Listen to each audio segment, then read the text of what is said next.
No, you give his ass a double. He needs a double. Double.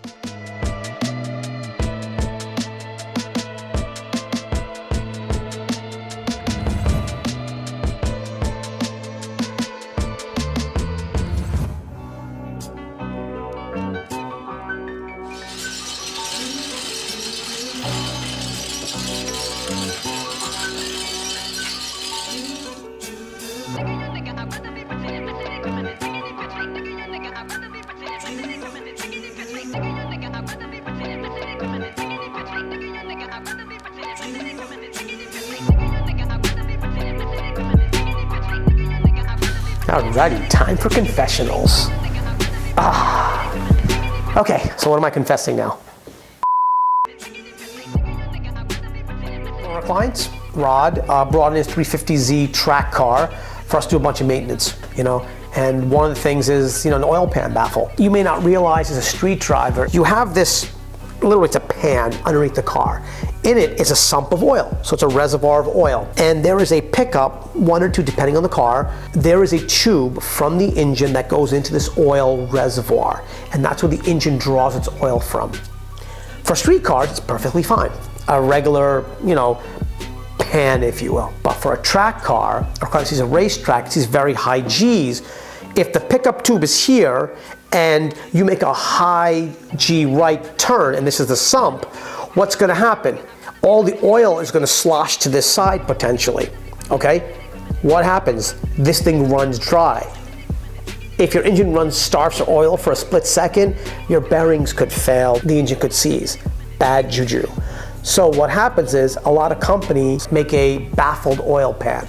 All that means is there's a little trap door on the pan, so when the oil wants to slosh away from the pickup tube, this little door shuts and it makes sure that the pickup tube is still in the oil, therefore your engine doesn't starve for oil.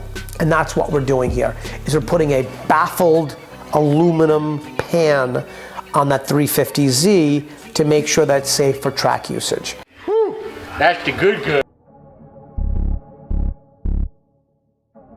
TJ's putting some gasket maker material across the perimeter of the pan. Quite satisfying to watch.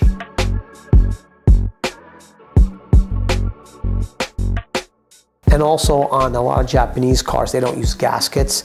They use gasket maker liquid, making a nice seal so that oil pan doesn't leak any oil on the ground.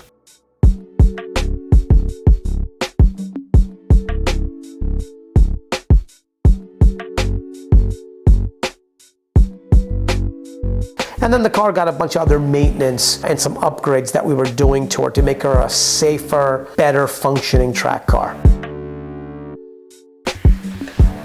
What you doing? Cleaning my office. It's my new third screen. Because I can't be the only one with two screens.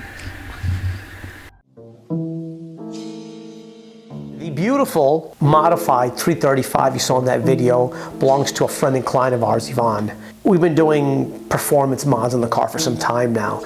And I told him, at some point soon, you're gonna need suspension. She's getting up there in age and the stock dampers not cutting it. Well, he had a blowout. It was time to get dampers. So we talked about options and everything else. It's mostly a street car. He's gonna do some track days with it potentially, but it's a daily driver.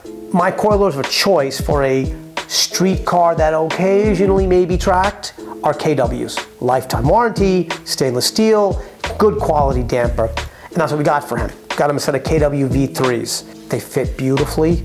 They allow for some nice adjustment in the car. I think he's going to be very happy with the dampers.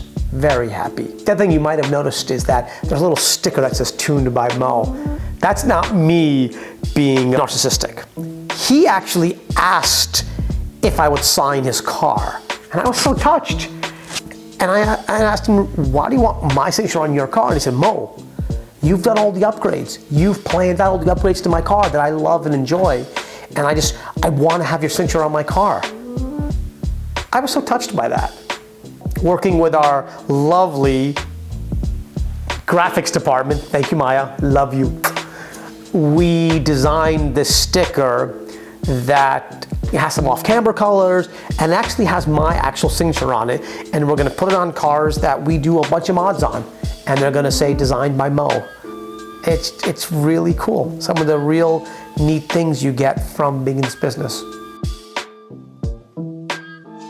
Dave's birthday cake. That's a really good torch. I know. It's not a regular lighter. Light it up, baby. I always like it hot.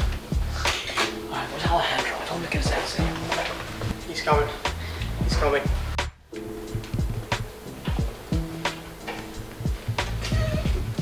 Birthday parties. We all know at OffCamber, we celebrate everyone's birthday. This was special because my guy Dave is such a ray of sunshine.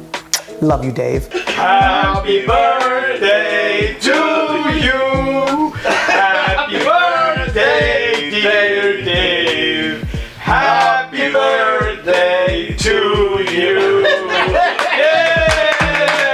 That's cheesecake. Cheesecake's his favorite, so we of course got him cheesecake. I know. Good choice. I know you like it. So people the candles burn out. Make a wish. COVID. One more. Beat the car up. Man, that's crazy. So everyone's getting double slices. Hey, take some home to your wife, please.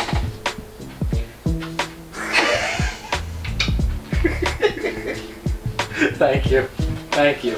And you could just see the joy just oozing out of his eyes. I've had this for days, and I keep. I'm pretty sure you've seen it, right? No, you didn't see it, it's you. Oh, that's right. I almost forgot about that. Oh, funny story about that. What you don't know is, I bought that cake the day before his birthday.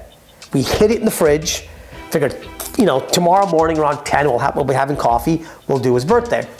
Well, Dave takes off for his birthday, and then the next couple of days were just insane, and I could never find an appropriate window. So I think that cake had been in the fridge for 3-4 days before I finally said, okay, enough of this BS. We gotta celebrate Dave's birthday. Oh, that was fun. Everyone's getting double slices. Okay, you take it. No, stop. Stop. He forced us to eat double portions. Don't know if forced is a good word for that, but he asked us to eat double portions. It was good. You take yours. You take yours, my little friend. And here, eat. Oh my God. One single double slice. Double, please. No, you give his ass a double. He needs a double. Double, just the birthday guy. Yes, I would agree. If you want a double, I'll give you a double. I don't care. But That is good. It's Costco cake. it's supposed to be.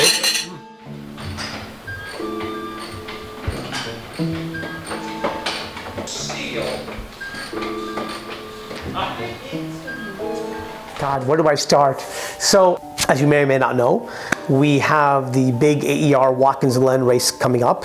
What that means for us to shop is prep work, right? I firmly believe you win or lose the race before you ever leave the shop, right? Prep, make sure everything's perfect before you go. So that's what we're doing. Testing and poking and prodding and doing fluids and all of that stuff on the race cars to make sure they're perfect for the weekend. That was number one.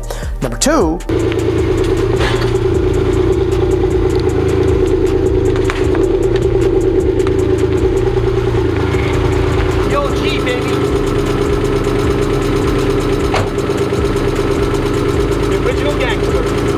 original gangster, as we call him. That was my original race car. Not my original track car. My original track car was the 98 E36 M3, the silver car, as we lovingly call her. After tracking her for a couple of years, I realized I need some safety stuff. So I bought the purple car, 95 E36 M3, you know, stripped and gutted her and turned her into a race car.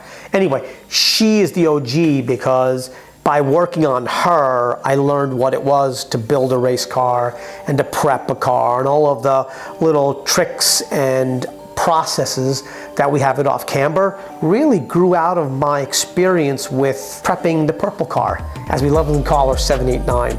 It's not beautiful that car sounds. Snarls. But she snarls.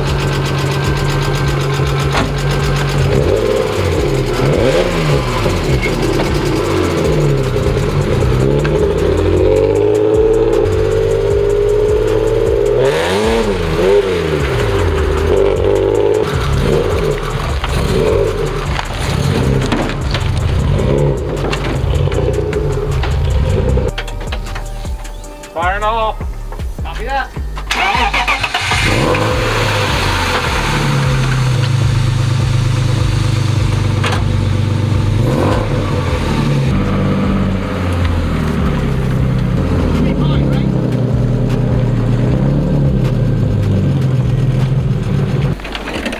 Yes. What I don't understand is why this thing is cocked. But that can't, because the trailer's on this.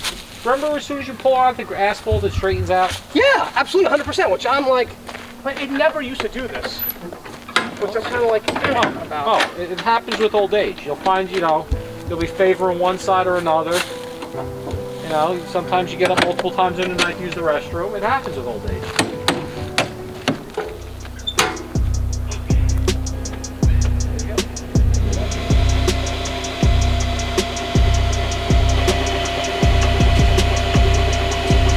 Oh my God, if you've never used a 3D printer, you are missing cool stuff. So if you don't know, 3D printing as it's called, or additive manufacturing, you have a 3D printer device and it takes a filament, heats it up to a print head, and it makes a three-dimensional object by layering some material higher and higher on a bed.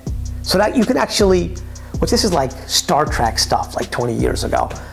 You can actually build real objects after you design them in the computer through CAD software, extrude them in the software so they become three-dimensional, create some files, I won't bore you with the process, and then put them on the 3D printer. I've had a 3D printer for a couple of years and we've done some stuff on it, but I've always wanted a higher quality printer. So I got a deal on a couple of really cool ULTIMAKER printers, set them up in the engine building room, which you'll see a little bit of the room in the video, but we are going to do a proper engine building room tour at some point when we get time. I needed to print new dive planes for 786, and these are dive planes that we did some work on a while ago. They're still kind of an R&D thing. I may make them bigger, I think. That's kind of what I'm thinking. So I need to print a pair of them for 786 for the race. I have such plans of printing a whole bunch of other stuff for the race cars, and I got a lot of ideas. So this 3D printer opens up an entire world for me, which I'm really super excited about. They are so much fun to play with.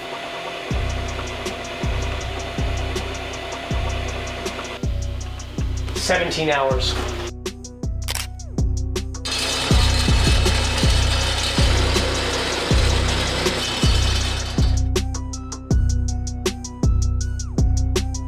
This is episode 12 of the OffCamber Life.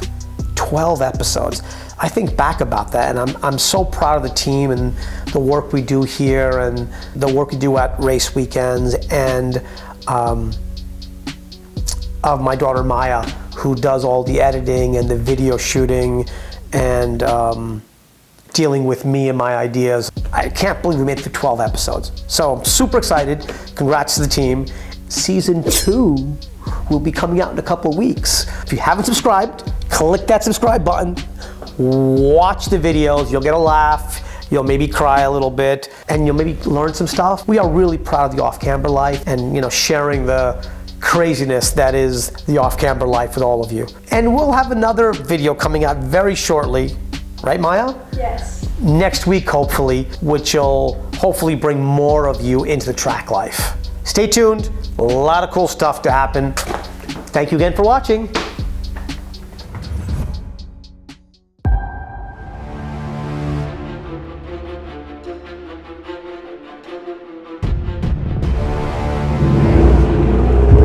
Green, go, Tony.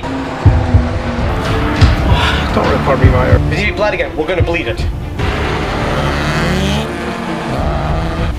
Stay tuned, more fun tomorrow.